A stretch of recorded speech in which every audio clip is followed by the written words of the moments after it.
Hi everyone, welcome back to the Kingdom Outpost. Today I'm with the Kingdom Women podcast ladies, and we're talking about an upcoming event about domestic violence education for churches and especially in your community. Is that right, Rosanna?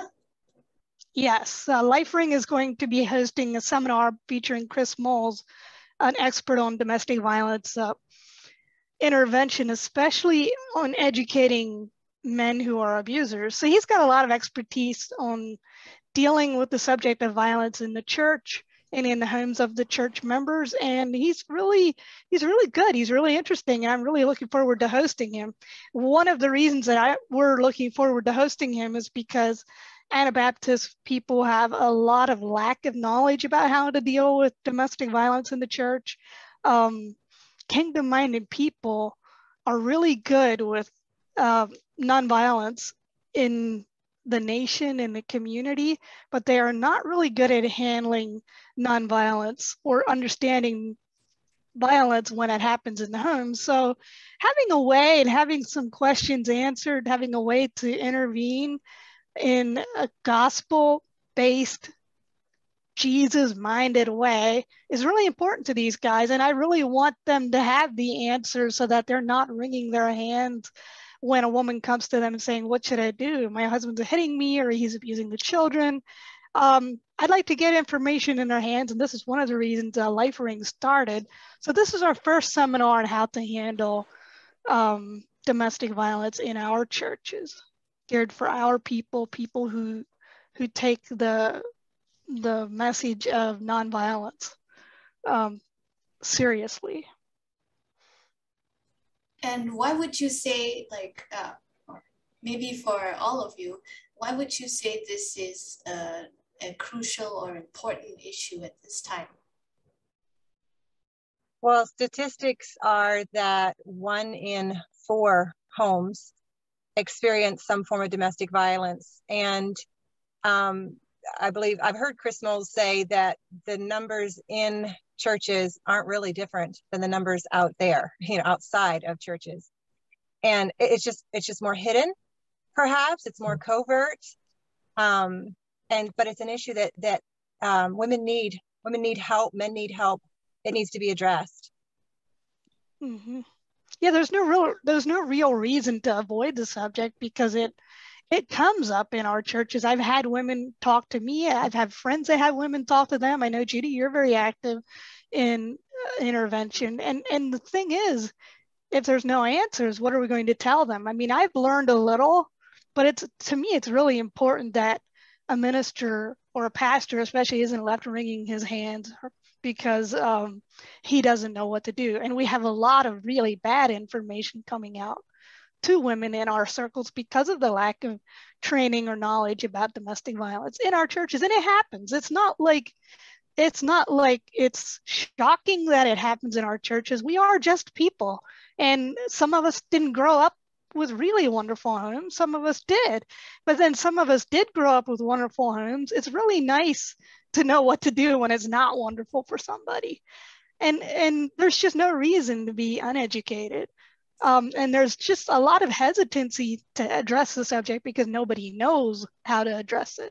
It's just not really considered to happen in our churches, but it does. Like Judy says, it's covert. And I think it's covert because no woman wants to slide into the bench, with bruises on her face, or nobody's husband would think he was a cool guy if his wife showed up to church like that. So basically, it's like if there's really awful marriage problems, and I'm just going to say marriage problems because that's what everybody in our churches refers to it as. Mm-hmm. If there's really awful marriage problems and a husband's like, my wife just doesn't listen to me, or a wife is like, my husband's hitting me, nobody's going to really admit that in our circles because it's embarrassing. So if we are free to talk about it, and it happens. I've talked to Mennonite women who've been raped, who've been beaten, and their husbands are still church members because their churches don't know how to handle it. So if this really happens, then let's talk about it. I'm interested because I think it's really important because of the most peaceful, happy place should be somebody in the church. And I see Anthony is going to be hopping on to talk with us as well. She had said Kingdom Women Ladies, but there's also a guy because he's on the LifeRing board. I just like to say that from what I have seen, I have seen church leaders who really care and who really don't understand exactly what to look for, how to help. I heard a deacon very sincerely ask one time, how do you get a woman to talk? Because he sensed there were things going on and he didn't know even how to ask the right questions, I guess, or how to make her feel safe, whatever it is. I've seen caring church leaders who truly don't know. And this is an amazing opportunity for pastors and deacons and people helpers in our churches to hear from somebody who has a very, very gentle, godly, Christ-like perspective on these things. Share what this looks like in Christian homes and or Christian homes and the damage that's being done to, I say women and children, it happens to men too, but less often. And I just think this is an amazing opportunity for our church leaders to be educated. And Rosanna, you often refer to the hitting and the bruises.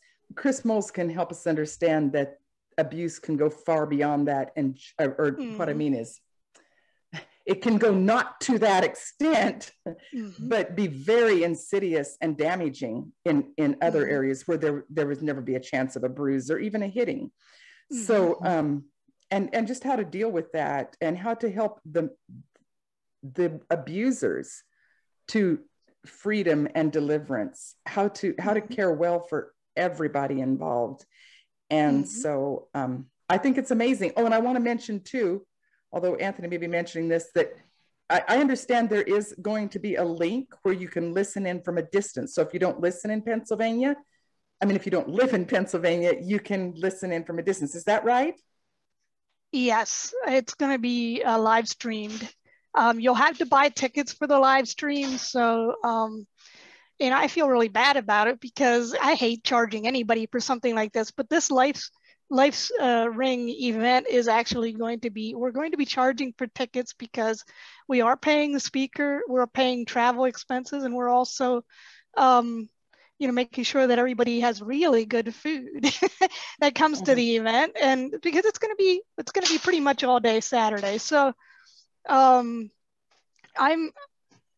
we're also hoping to have funds left over to help with our operating expenses because, we're doing a nonprofit, so we're still paying the attorney for doing some of the paperwork for that. And we're hoping to actually have funds left over to help with travel expenses for going to churches and talking about this, or for ladies who actually need emergency help that don't have anything. So basically fundraising, it's a fundraising event.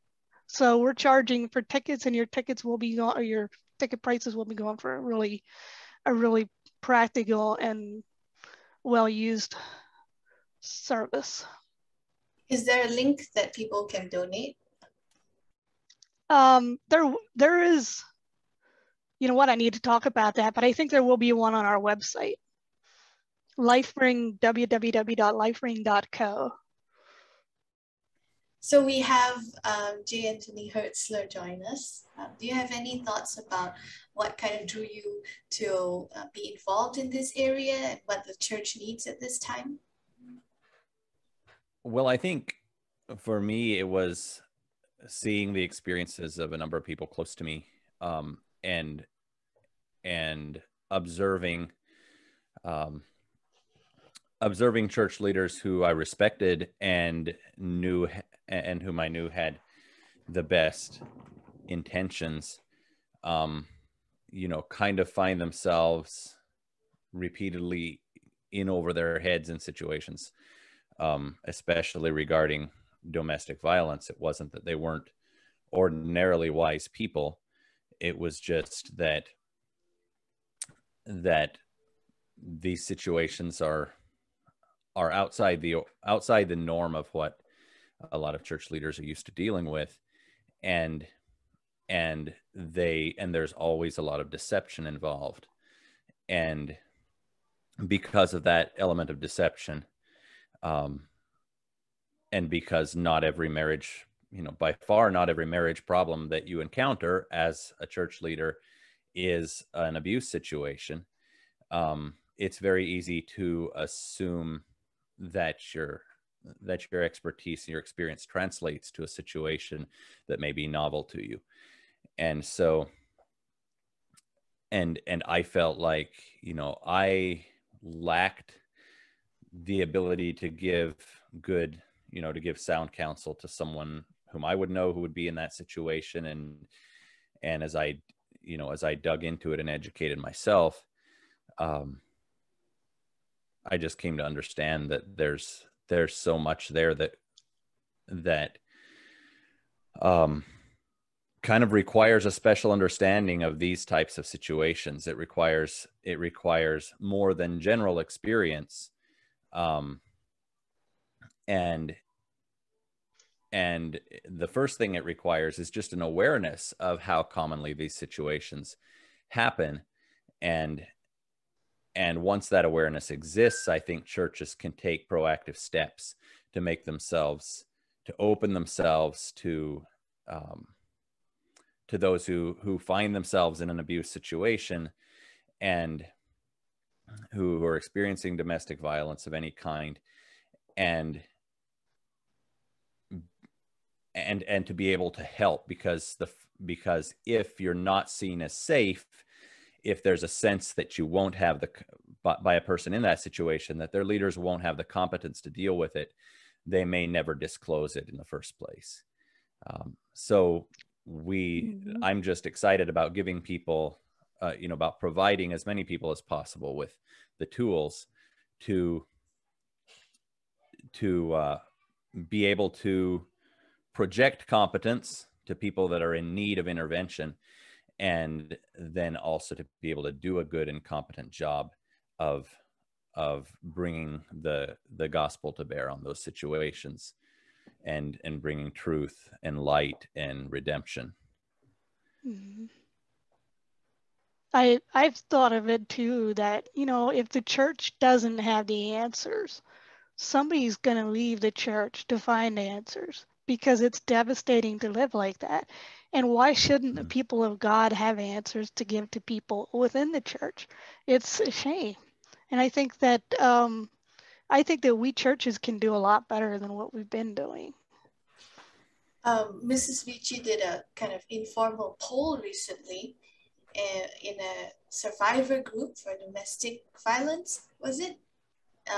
Do you remember that one? Refresh me, the poll that you're speaking of. Oh, you were asking if women received help from their churches, and about 1 in 4 responded that they did, which is, if it's 75%, around that number, that are not receiving help from their churches. And, we hear reports of people receiving the opposite of help from their churches. That this is a pretty serious issue church-wide. Yes, I found that rather heartbreaking. Very well-meaning people don't understand the situation and don't understand what a survivor of domestic abuse is up against when she's attempting to deal with her situation. And some of the needs are very practical, and we as a church, as churches, it's my heart for us to learn and grow, and to be able to do what Jesus said he came to do, to set the captives free, to bind up the brokenhearted, to care for the oppressed. And a victim of domestic abuse of any sort is definitely in that category. And so I'm excited about this seminar and about the possibility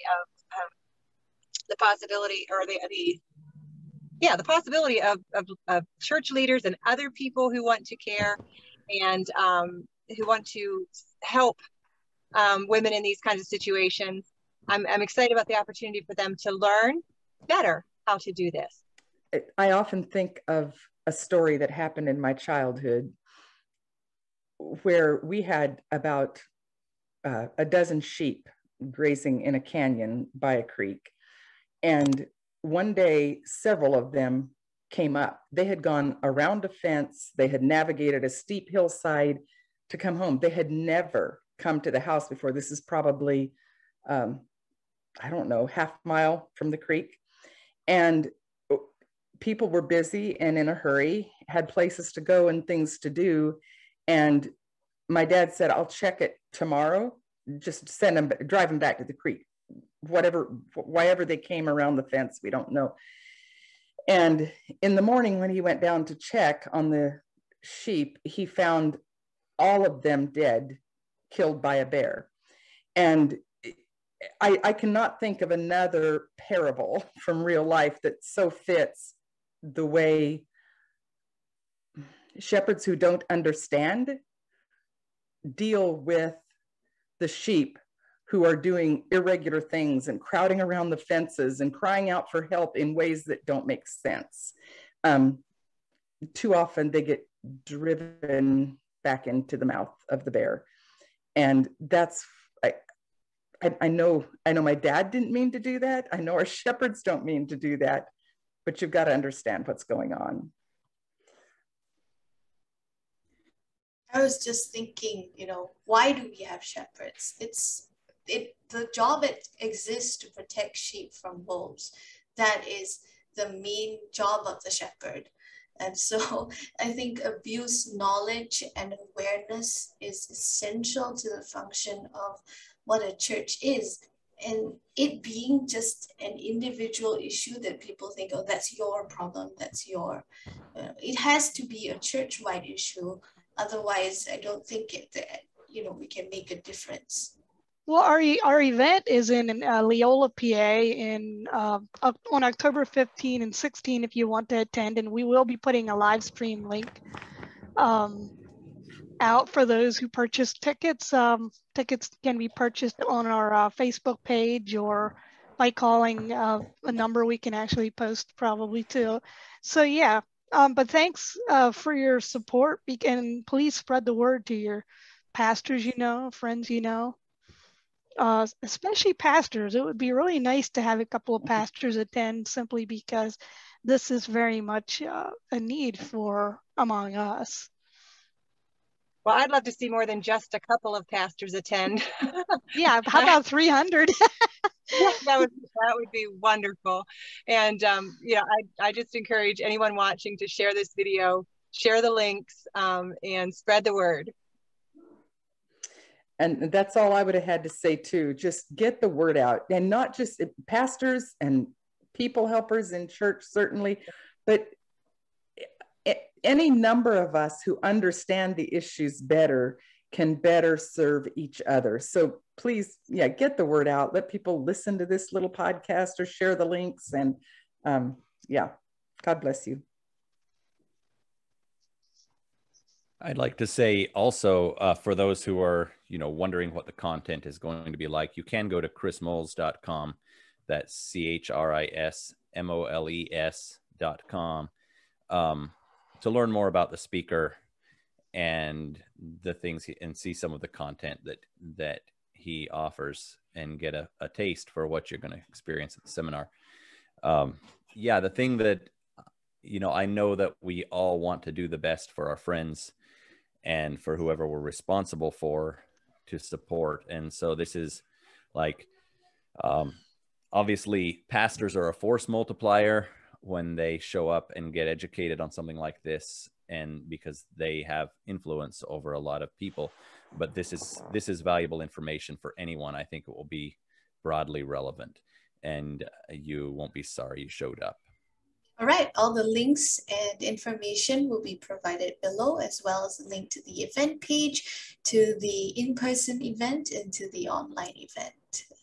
Thank you guys for joining us, and we'll see you again soon with hopefully more episodes discussing this issue and other issues related to the church and communities and families.